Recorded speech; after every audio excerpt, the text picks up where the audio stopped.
Welcome, folks, to What's Next. This is the series that I am doing for all of September, every weekday in September, in terms of how do you find your way forward for you, for your life in this crazy, uncertain world. And today, it's really critical. I am going to be sharing with you the secret I discovered years ago to finding your way through uncertainty. Because have you ever lived through more uncertain times? I mean, before the pandemic, things were challenging enough, but now, on top of that, besides the pandemic, we don't know when another lockdown, another wave is going to come. Kids are going back to school now, and there's so much uncertainty around that as cases are being discovered. So is that going to shut down kids coming home? Impact as it grows both on kids and on our parents. All the stuff that's happening with the political uncertainty and all the issues going on around that. There's so much out there that it can get really heavy, and none of it seems in your control. And yet there is a way to find your way through all of this craziness, through all of this, to figure out what's next. And that's what this series is about. And today, as I say, it's especially critical because I'm going to show you what I discovered in my first career. It sounds wacky, it's out there, but it's actually totally relevant as a nuclear physicist, where I learned how to work with complexity, with complex situations. And the thing that's critical, especially when you can't control a lot, is how generally when things are that complex, so much out of our control, we try to control. We think about this, what if this, and we try to analyze things to death. And that is absolutely not the way to do it. What that is the sure route to paralysis or failure. And yet that's what most of us do. And I'm going to get into why that is and how we can find the leverage points to shift. And leverage points is a key word, because when you're working with crazy complex situations, stuff you can't control, the key is not to try to control it all. It's to find those little pressure points where you put a little bit of effort in, a little here, and everything transforms. It's not about working hard. It's about working intuitively to find those points where things shift, those things where you can actually influence where you're going. And that's what I'm going to be showing you today. And, the thing is, when I say quantum physics, a lot of people say, oh my God, my head's going to explode. Trust me, the key to this is simplicity. Okay. And when I say this is not rocket science, you can believe me, I'm a rocket scientist. If I say it's not rocket science, you can trust me. This is about the simple way forward that so few people follow. And that's what I want to share with you. Okay. Now, when it comes to this, what I think about is when I started my company. And I had been working out west, and I had been working in an organization, creating all sorts of change all across the country, leading change long before a lot of these buzzwords and the books came out on change. And it was great work. I loved it. That's where I learned that my lens of seeing the way through complexity applied to organizations, to people, because there's nothing more complex than people and systems of people. And what I did was I discovered that I could find those pressure points, just as I did as a physicist, to find how to make change move. But I had burnt out with all the travel all over the country, and I decided to move back to the East Coast, to Nova Scotia, to reconnect with family for a while, to recuperate. And I tried out teaching at the universities, absolutely loved it, hated the bureaucracy, loved working with the students. But after a while, I started feeling the calling to go back out into the real world, and not to get a job, but I felt I could do more as a consultant on the outside. But here's the problem. This was in 92. We were in the midst of a massive recession. All of my business contacts were from Toronto West. And it really was a dumb time to get out there. And so I was thinking, well, the university I was at, I could do one more year. They allowed you to do 3 years teaching sessional, and that was it. That was the limit if you didn't have a PhD, which I didn't. And I just had an MBA. And so I thought maybe I'll do one more year. But here's sometimes when you're not ready to take a step, sometimes the universe kicks you in the butt and says, this is the time. I was, it was an amazing spring day. It was just starting to warm up, and I was going down to the office for the Department of Business School that I was teaching in, and I was really in a good mood. And I walk in, and there's the secretary. Okay, Jennifer. And I was asking her, okay, Jennifer, do you know what courses? Do you know any idea what courses I might be getting next year? And then all of a sudden, the look on her face, it's like something, I knew something was off. And she just sort of looked at me and said, I thought you knew. I'm sorry. Like, she was so apologetic. But the head of the department has hired a PhD to take your position. So all of this has happened without my knowing anything about it. And there's a backstory to this, in that the head of the department was someone who had just come through the academic routes, and not even in business, through psychology. And whereas the previous head had supported me and encouraged me with all the things that I was doing, and all the training I wanted to get, and the initiatives I was taking with students to create new courses, to engage them more, this one felt very threatened, because they'd never worked in business, and yet they were teaching it. They couldn't manage their way out of a paper bag. And I think it's the thing that really made it tip over was they had been coaching a student team in this international competition for years. And when they took over the department, they decided they couldn't do that. So I took over the team, and we won for the first time ever. And the previous coach, this head of the department, had never won. And I was getting, the students were supporting me and excited about my stuff. And so I think they felt very threatened by the fact that I was focusing on application. I was getting recognition from the students for that. And so instead of talking with me about it, they just did an end run. And that, it really was a devastating kick.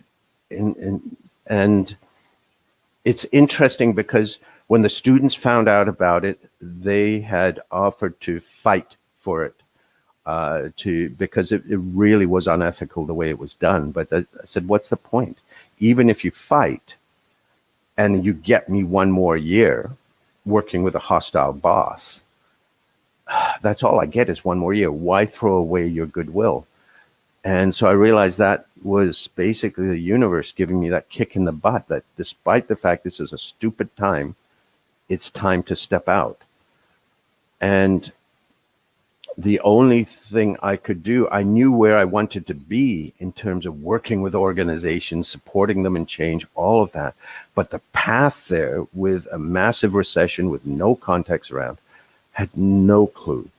But I had one possibility. I'd met a consultant who was working in similar area, aligned area to me, and they had expressed an interest in working with me, and what they offered was a chance to rent some space in their office downtown.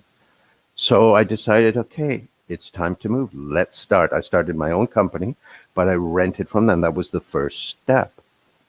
And then I started with connections that I had. the interesting thing is, I didn't know all of the next steps, but each of those meetings, each of those connections, as I focused on this step, on this step, on this step, it led more and more until finally that first contract clicked in. And then from that led to another, and that's where it started to mushroom. But I could never have predicted or controlled that path. All I had to do was focus on that one step. There was so much uncertainty around me. Now, what I've discovered since then is that there are parallels with business, with your life in working with this.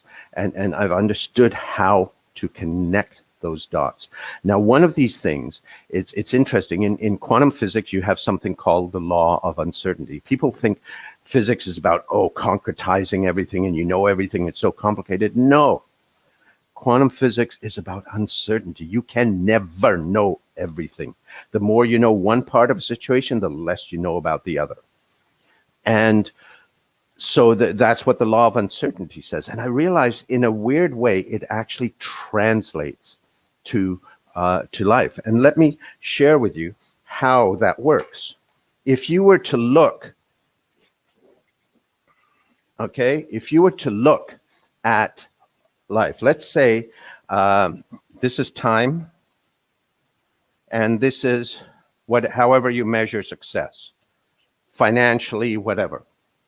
Okay, you may have a vision of where you want to go. Now, if you were a left brain control freak, what you would want to do is know how to control every step of the way so that you could get to that. And that's like me saying, I want to go from here to Chicago, and I want to drive, and I want to know exactly what time I'm going to be at every checkpoint there, how much I'll be spending on gas, exactly how many liters I'm going to be spending, or gallons, take your pick, and map every path of the way. Stupid. Ain't never going to happen.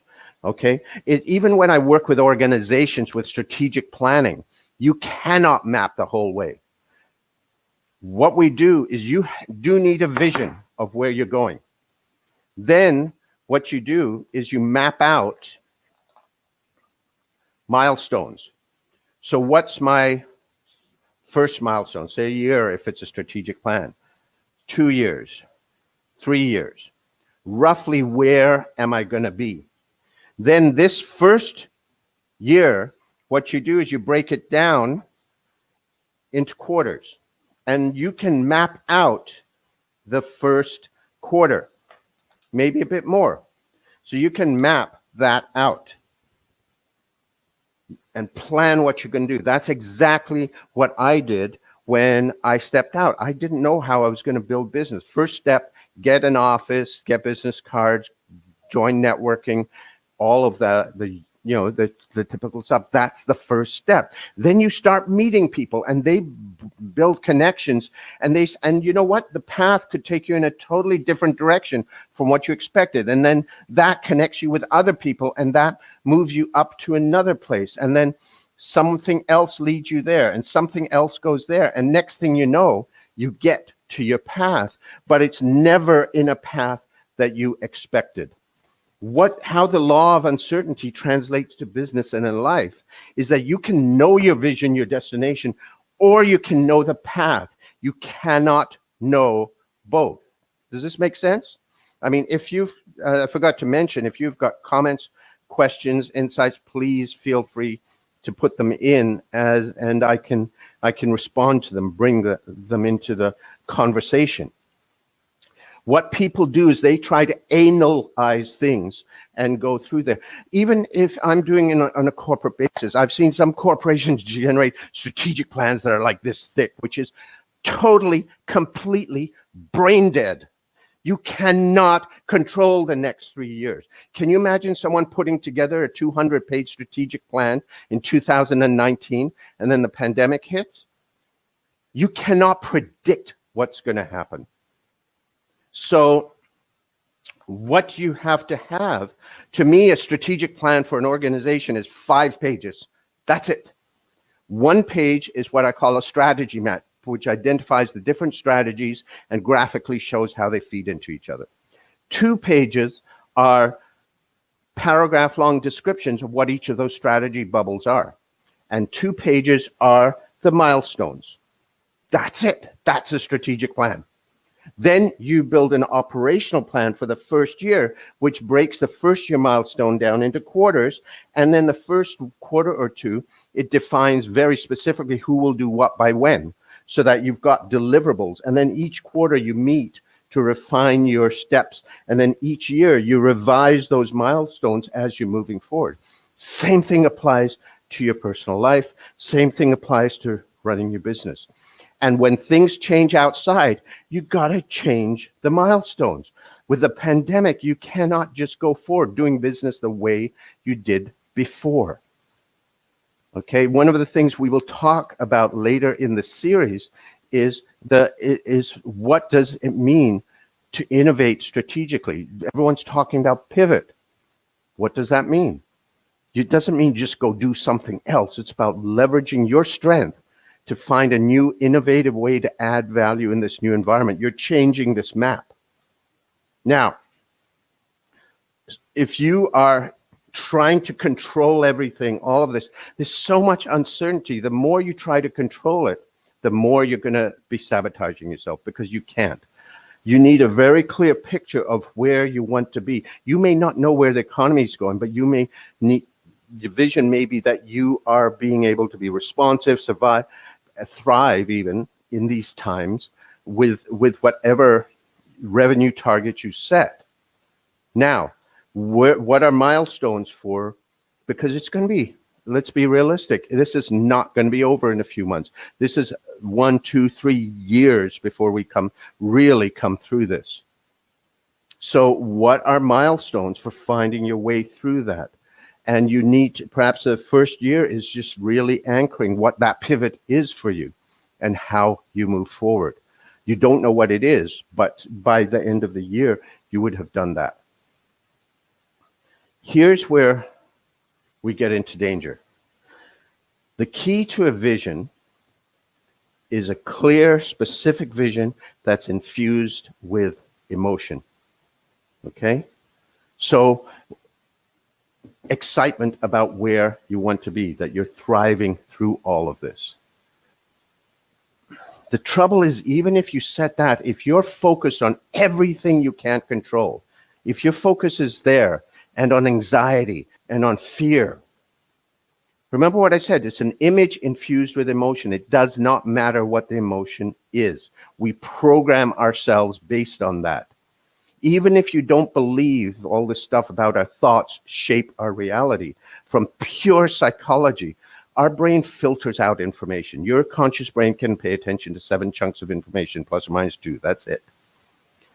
If you focus on things that are beyond your control, that's what you're going to focus on. We have a little chunk of meat in our brain called the reticular activation system, and that's programmed by what you focus on.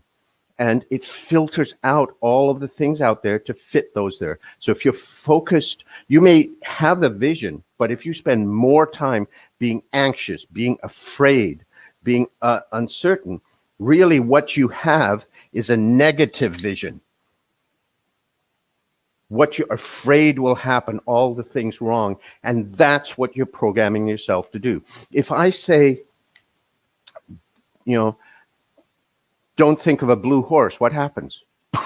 There's a blue horse, right? You can't make a picture of a negative. So if I say, I don't want to be stressed, what picture do you create in your mind? Stress. What do you program yourself to do? Stress. Your unconscious mind is like a 5-year-old kid. It never grows up. Okay, it's doing the best it can for you, but it's got the resources of a 5-year-old kid, and it takes you literally. So if you say, I don't want to fail, I don't want to go bankrupt, and you're afraid and staying up all night worrying about that, you are creating a negative vision. And if that's where the energy, that's where the emotion is, that's where your unconscious mind is going to focus to take you there. Now, on Friday, I showed you one of my power techniques, which is how to stop the biggest cause of self-sabotage around. And that is your self-talk, because this is the stuff that you spend when you're up all night worrying. This is the stuff where you're second guessing yourself and you're analyzing what to do non-stop. What I showed you on Friday, if you haven't seen it, I recommend you go back, follow the link to this page and the series on what's next, whether on Facebook or YouTube, or I'm uploading it to LinkedIn and Instagram as well, IGTV, and find that so that you can start to defuse this, turn it off so it's not driving you. It's absolutely critical, first and foremost, before you can build a powerful vision you're moving towards, to first defuse that self-sabotage. And that's what I showed you on Friday. Then, once you've done that, once you're able to take back control of your mind, because you're in control of it, you are starting to, then you can start to say, where do I want to be? What are the milestones? What are the first steps? Okay? And focus on those first steps. And you've got to trust, and that's the key with this. You've got to trust that the right things will happen that will enable you to move the next step and the next step and the next step. The more you can focus on where you want to be, the more you program yourself to get there, the more you attract the resources that will get you there. So let me mention to you that if this is something that you're still struggling with, jot down your thoughts, your questions in the comments, even if you're watching this later, and I'll know if they're popping up and I can respond to them. But this is probably one of the most critical things about finding what's next. It's being able to first stop, defuse the negative programming, the self-sabotage, and then get a clear direction where you want to go, and just set the milestones, focus on that first step, not to try to analyze everything and try to control everything, because this is not in your control. You know, it's funny, we think we control our lives. That is probably the biggest delusion around. And is this easy? Not necessarily if you're not used to it, but it's like a muscle. The more you do it, the better you get at it. So let's step into this, start to figure the way forward and figure out how we move forward. And I think to build on this, maybe tomorrow what we'll get into is the art of the pivot. So we can start to see, you know, the pivot. I'm sorry, I want to almost throw up every time I hear that now, because it's so overused and abused. But we're going to get into what it actually means, how we actually do that, both for your business and for your life, so that you can be a whole lot more effective. Would that be useful? So that's where we'll be going. The other thing I want to give you is two things. One is just to let you know, with this whole thing about the self-sabotage, about getting rid of that negative programming and shutting down the self-talk and stopping the self-sabotage. Next week, I am going to be launching a challenge, a free challenge to help you do that, where I'm going to be supporting you for a week to be able to move things forward. Stop that self-sabotage so you can move forward. And so that, keep your eye on this, keep following these lives, and I'll give you the coordinates for that soon. Second thing that I want to give you is, in terms of stopping that self-sabotage, if you would like a resource, one thing I have done with the pandemic is make my Mindfulness 101 program available free. It's normally about $100. You can get it for free, because I feel too many people need it. There's so much stress, so much trauma there. And this includes the the strategy of quieting your self-talk, of turning it off, like flicking a switch. All you have to do is go to stressmanagementexpert.com, click to purchase it, and when it comes to the purchase window, enter the coupon code COMMUNITY, one word, and you will get it for free. And please pass this on to anyone you know who could use this, because I just feel it's so needed out there right now. I want to make it available. So that is the what's next for today. Please jot in the comments your thoughts, your insights, how you feel this works for you, any questions, any concerns, any challenges, any ahas. Jot them down and I'll chat with you in the comments, and I will see you tomorrow, same time at 9 a.m. Pacific, noon Eastern, 1 o'clock Atlantic, and 5 Greenwich Mean Time. So we will see you then. Have yourselves, one thing. Hey, Paul, thanks for coming in. We will see you then. Have yourselves an amazing, amazing day. And let's figure out what's next. Bye-bye.